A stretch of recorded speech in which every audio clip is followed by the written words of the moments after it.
Welcome, today in front of me HUAWEI P9 Lite, and I'll show you how to enable or disable the easy mode on this device. So first you should go into the settings application and scroll all the way down to the advanced section. Here you'll see the user mode. The simple mode is here, and just to use it you should click here once to apply. Just wait a second, and as can you see, we just successfully applied the easy mode on our device.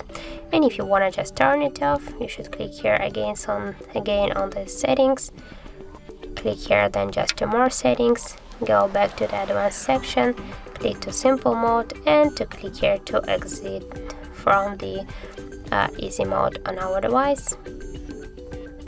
And now, as can you see, we just successfully enable and disable the easy mode on our HUAWEI P9 Lite.